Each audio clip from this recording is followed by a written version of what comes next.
नमस्कार, बहुत स्वागत आप सभी का। मैं हूं आपके साथ चेतन पाठक और आप देख रहे हैं एनएमएफ न्यूज का खास कार्यक्रम ग्लोबल चश्मा। मेरे साथ बेहद खास मेहमान आज की इस चर्चा में जुड़े हुए हैं और बात हम बांग्लादेश ट्रंप के मुद्दे पर हम करने वाले हैं।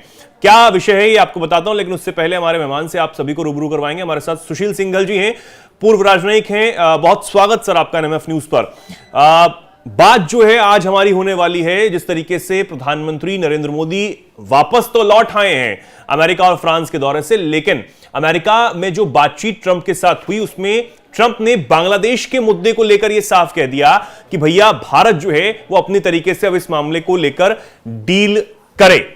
यह भी उन्होंने कहा कि अमेरिका का कोई रोल नहीं रहा था बांग्लादेश में सरकारी तख्तापलट होने का। अब इसके पीछे क्या वजह है, क्यों ट्रंप ने एकदम से बयान दिया है, लेकिन अब इसमें सवाल ये उठता है, शायद आप सभी के मन में भी आया होगा कि जब ट्रंप कैंपेनिंग कर रहे थे, अमेरिका के राष्ट्रपति नहीं बने थे, तब वो बांग्लादेश का मुद्दा उठाते हैं। कई जगह उन्होंने बांग्लादेश का मुद्दा उठा के, बांग्लादेशी हिंदुओं का खासकर मुद्दा उठा के, अल्पसंख्यकों का मुद्दा उठा के ये कहा था कि बांग्लादेश में जो कुछ हो रहा है वो बेहद गलत हो रहा है, नहीं होना चाहिए था। और अब जब वो आ गए हैं तो सब कुछ भारत पर छोड़ रहे हैं। ऐसा क्यों है ये हम जानेंगे सुशील जी से। सुशील जी क्या कहेंगे पहले तो इस पर आप? देखिए चेतन जी, बात यह है कि अमेरिका का जो है ये हिस्ट्री रही है कि कोई भी चीज़ वो शुरू करते हैं और उसको लेकिन अंत तक ले जाने में उनको समस्या खड़ी हो जाती है, क्योंकि वो अपनी जो भी एक्टिविटी कर रहे होते हैं दे डोंट, जिसको बोलते हैं अंग्रेजी में, they don't think it through, कि आखिर सोचते नहीं है कि जो कर रहे हैं उसका अंजाम क्या निकलेगा। जैसे हम बांग्लादेश की बात कर रहे हैं, ये सब आप देखिए, अफगानिस्तान में क्या हुआ, इराक में क्या हुआ, सीरिया में क्या हुआ, लीबिया में क्या हुआ, कि उन्होंने सब सो कॉल्ड जो उस वक्त जो कहा कि भाई ये डेमोक्रेसी प्रोसेस है, उसको हम सपोर्ट कर रहे हैं, हम मदद करेंगे। लेकिन जब समस्या खड़ी होने लगी तो उन्होंने उसको सब छोड़ दिया कि वो अपने आप को संभालें। और अफगानिस्तान में जैसा हुआ कि ऑफ कोर्स प्रेसिडेंट ट्रंप का तो अपना प्रिंसिपल ये है कि अमेरिकन फौजें कहीं भी, जो कहते हैं no boot on the ground, तो वो उनकी पॉलिसी है, वो हमेशा उस बात को कहते भी रहे हैं। अफगानिस्तान से वो निकल नहीं पाए थे क्योंकि इतने ज्यादा उलझे हुए थे, लेकिन उन्होंने प्रोसेस शुरू कर दी थी उसमें उस समय की, जिसको प्रेसिडेंट बाइडन ने एकदम आकर के उन्होंने 6 महीने के अंदर खत्म कर दिया, और उसका सबको पता है कि उसका क्या रिजल्ट हुआ। तो अमेरिका की ये रही है कि ये जो है जब समस्या खड़ी हो जाती है तो उसके बाद ये अपना एक तरफा कर लेते हैं, क्योंकि उनका उसमें इंटरेस्ट नहीं रहता है। अब जहां तक बांग्लादेश की सवाल है कि उसके बारे में यही कहा जा रहा है कि अगस्त में जो भी हुआ वो अमेरिका के कुछ लोग कह रहे हैं कि बिल्कुल एक्टिव सपोर्ट से हुआ, कुछ कह रहे हैं कि इनडायरेक्ट सपोर्ट था।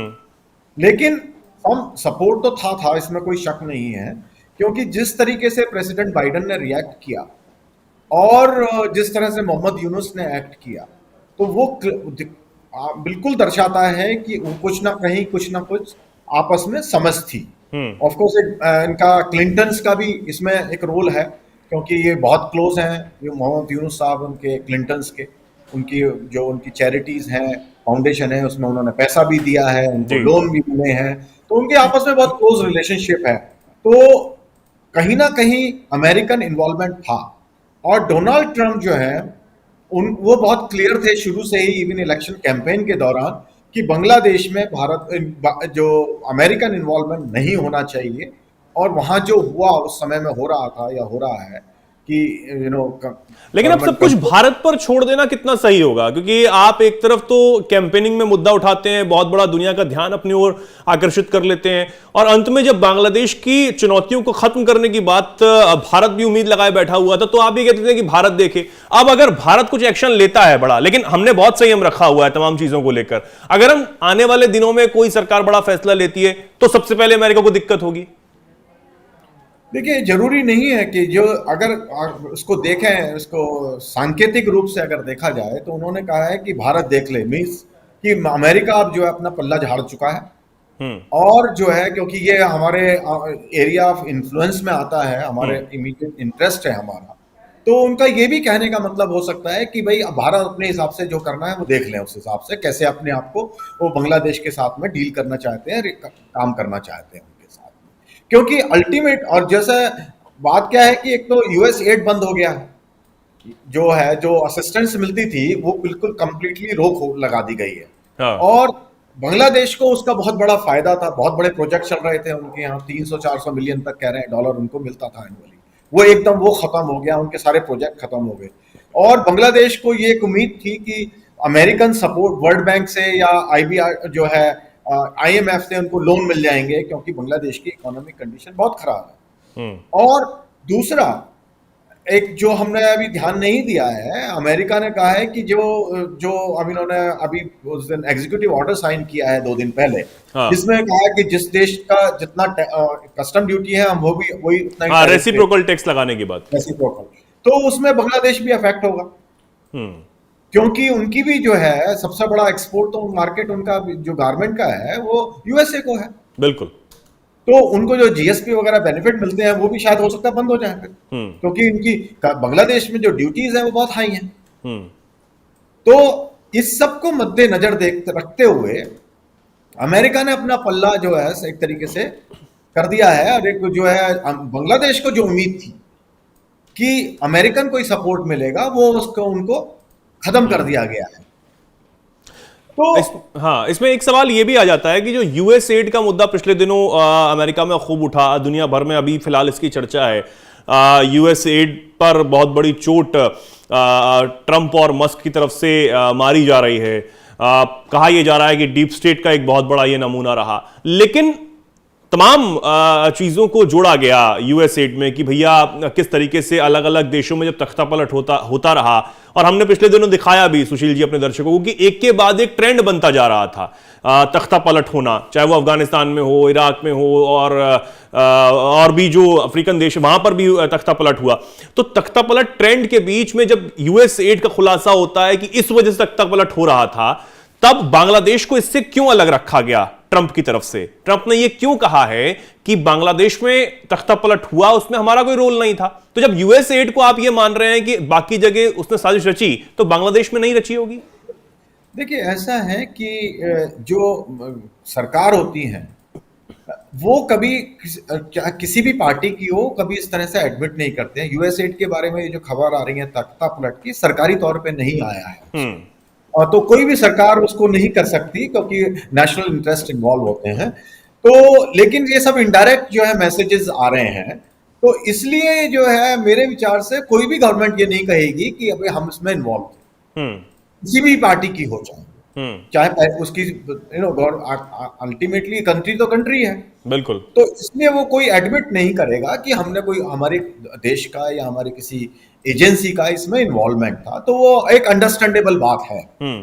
लेकिन इंडिकेशन जिस तरह से आ रही है कि यूएस एड, हम जानते हैं कि एनजीओ बहुत सारे को फंडिंग करी जाती है, वो डिफरेंट काइंड ऑफ एक्टिविटीज करते हैं इशारे पे जो लोग फंडिंग कर रहे होते हैं, क्योंकि उनका उद्देश्य ये होता है।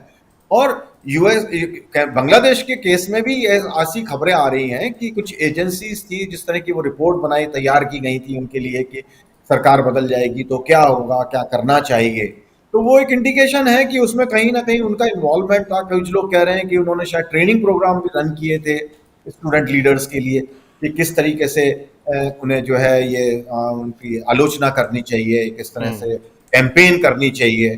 तो अब इसमें कितनी सत्यता है तो हमें नहीं मालूम है, क्योंकि जब तक इंडिपेंडेंटली कोई वेरीफाई नहीं करे, लेकिन इस तरह की खबरें आ रही हैं और भी जगह इस तरह की खबरें आ रही हैं। तो हो सकता है कि मतलब क्वाइट लाइकली है कि एनजीओज जो एसोसिएटेड थे यूएसएड के साथ में या यूएसएड के खुद ऑफिशियल्स इसमें इन्वॉल्व रहे हों और वही खबरें फैल रही हैं। तो जहां तक सरकारी तौर पर बात है, वो कोई भी जैसे प्रेसिडेंट ट्रंप वगैरह वो कोई भी जो है उसको एक्सेप्ट नहीं करेंगे, चाहे हो भी तो। ठीक है, हाँ बिल्कुल। लेकिन आखिरी सवाल मेरा ये रहेगा सुशील जी आपसे कि अब ट्रंप की और प्रधानमंत्री की मुलाकात हो गई है, बेहद बहुत बड़ी मुलाकात रही और जो भी जेस्चर दिखाई दिया ट्रंप की तरफ से, क्या वो आगे भी जारी रहेगा या फिर किसी मुद्दे पर, चाहे वो ब्रिक्स के मुद्दे पर भी आगे आने वाले समय में तनातनी हो सकती है, या फिर कुछ और जो उम्मीदें भारत को भी हैं? हालांकि जो रेसिप्रोकल टैक्स है, अभी हमने पिछले ही बजट में टैक्स कम किया है अमेरिका के कुछ उत्पादों पर, इंजन वाली बात हो या फिर तमाम और भी सारी चीजें, उस पर हमने टैरिफ कम करने की बात कही है, और एक तरफ रेसिप्रोकल टैक्स अमेरिका की तरफ से अलग अलग देशों पर लगाया जा रहा है। तो भारत के लिहाज से ट्रंप का यह कार्यकाल क्या बहुत अच्छा होने वाला है, इसे हम अब मान के चलें? देखिए, ऐसा है कि प्रेसिडेंट ट्रंप जो है, जिसको आजकल सब कोई बोलते हैं कि he is a very transactional person, और वो अमेरिका का इंटरेस्ट सबसे आगे रखते हैं, और उनका अपना सोच ये है कि सब लोग जो है, सारे देश अमेरिका को मिसट्रीट करते हैं, उसका फायदा उठाते हैं। और उसका तरीका उन्होंने ये निकाला है कि टैरिफ जो है इक्वल करी जाए सब देशों में। तो ये एक हमें सब भारत में सभी लेकिन देशों उसमें भी कई लोगों के लिए, कई देशों के लिए नाइंसाफी है सुशील जी, कि अगर आप टैरिफ बढ़ा रहे हैं, ठीक है, बहुत सारे देश, इंडिया में सबसे ज्यादा टैरिफ जो है वो लगाया जाता है, इस बात को ट्रंप ने कहा कि हम मार्केट जो है वहां पर बहुत मुश्किल हो जाती है, इस बात को ट्रंप ने कहा। लेकिन फिर बाद में अब जो भारत ने टैरिफ कम करने की बात कही है, कई और देशों के लिए क्या ये सीधे तौर पर चुनौती नहीं है कि आप दबदबा बढ़ाने के लिए जो आप सुपर पावर होने का दावा करते हैं, चीन को आप साध नहीं पाते हैं, साउथ चाइना सी में बढ़ते दबदबे के बाद भी आप चाइना को बार बार नोटिस भेजते हैं कि वो कितने जो देश हैं वहां पर उनको परेशान कर रहा है, लेकिन चाइना आपकी बात नहीं सुन रहा है।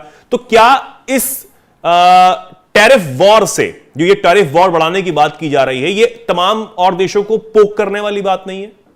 नहीं, बिल्कुल बिल्कुल इसमें पोक करने वाली ही बात है। सबको उन्होंने एक तरीके से धमकी दे दी है। जैसे अभी नेटो समिट हुआ था, उसमें भी उन्होंने कहा कि भाई यूरोप पे हमारा कोई फोकस नहीं है। अब उन्होंने बड़ा साफ कह दिया, और अपने जीडीपी का 5% के बराबर अपने डिफेंस बजट लाइए, और अमेरिका की कोई जिम्मेदारी नहीं है, क्योंकि हमारी फोकस केवल अब चाइना के ऊपर है। हाँ। तो इनका जो उद्देश्य है सारा, वो चाइना को रेगुलेट करना, कंट्रोल करना, उसको लाइन पर लाने का लिए है। और जहां तक भारत और अमेरिका के संबंध हैं, ये प्रेसिडेंट ट्रंप की टेन्योर में जो होने वाले हैं, देखिए फ्यूचर का तो कोई कुछ नहीं कह सकता, कोई नहीं जानता क्या होने वाला है। लेकिन प्रेसिडेंट ट्रंप का जो है, उनका ये बड़ा क्लियर एजेंडा है, पिछले पहली टर्म में रहा, इस टर्म में भी रहा, दिखाया जो अभी तक उन्होंने है कि भारत उनके लिए बहुत महत्वपूर्ण है, उनकी जो इंडो पैसिफिक में स्ट्रेटेजी है। बिल्कुल बिल्कुल। तो उसमें, और जहां तक टैरिफ की बात है या ट्रेड की बात है, उनको परेशानी जो है मेन ये है कि जिन देशों के साथ में ट्रेड डेफिसिट है उनका देश का, वो कम करा जाए या खत्म करा जाए। और उस संबंध में भारत ने तो जो उनके एरिया ऑफ इंटरेस्ट है उसमें हमने क्लियर कर दिया कि हम जो है आपके रेट टैक्स कम कर रहे हैं, कस्टम ड्यूटी। सेकेंडली, हम जो है एग्री कर गए हैं कि हम जो है आपसे क्रूड ऑयल इंपोर्ट करेंगे, क्योंकि हम ए से या लें या बी से लें, वो तो हमें कोई अंतर नहीं पड़ता, क्योंकि हमें तो 89% जो रिक्वायरमेंट है हमारी, वो हमारी विदेशों से ही आती है।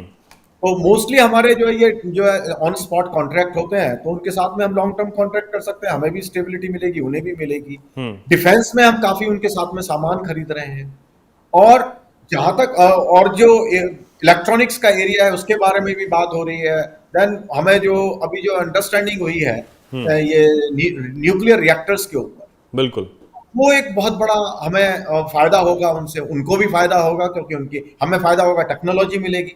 हाँ। उनको फायदा होगा कि उनकी ट्रेड डेफिसिट कम होगा, उनकी कंपनीज को काम मिलेगा।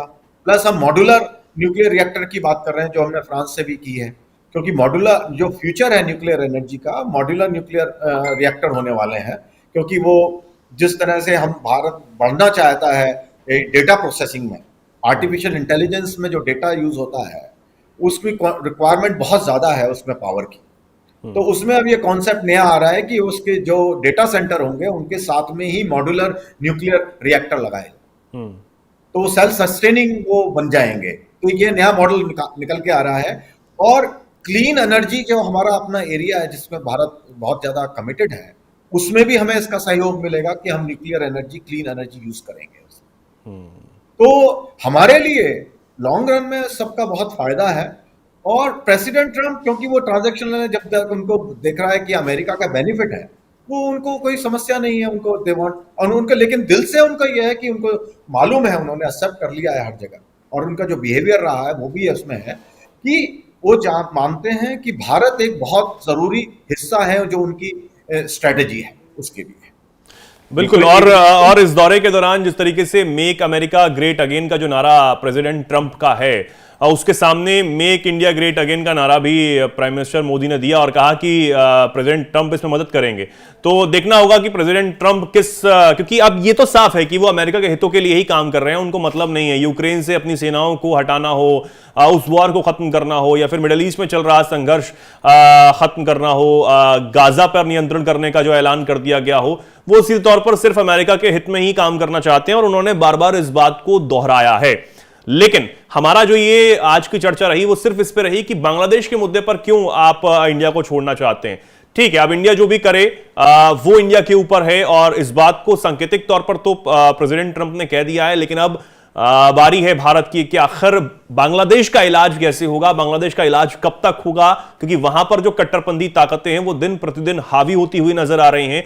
और शेख हसीना के प्रत्यर्पण की जो बात बार बार बांग्लादेश की तरफ से कही जा रही है, वो भारत अब और ज्यादा पुरजोर तरीके से कहेगा कि हम ऐसे कट्टरपंथी ताकतों के हाथों में कैसे शेख हसीना को दे दें कि वो वहां पर क्या करेंगे। भारत का स्टैंड अभी भी बहुत क्लियर है कि हम सिर्फ शांति चाहते हैं, और हमसे भी कोई भिड़ने की कोशिश करेगा तो हम पहले तो शांति की बात करेंगे, अगर सामने वाला नहीं मानता है तो हम अच्छी तरह से जवाब देना जानते हैं। फिलहाल के लिए सुशील जी बहुत बहुत धन्यवाद हमारी चर्चा में जुड़ने के लिए, हमारे दर्शकों को बहुत आसानी से तमाम चीजें समझाने के लिए। हमारे दर्शक इस पर क्या कुछ सोचते हैं, क्या कुछ कहेंगे, कमेंट सेक्शन में आप जरूर बताएं, और ऐसे ही जुड़े रहें, देखते रहें एनएमएफ न्यूज और हमारा खास कार्यक्रम ग्लोबल चश्मा। नमस्कार।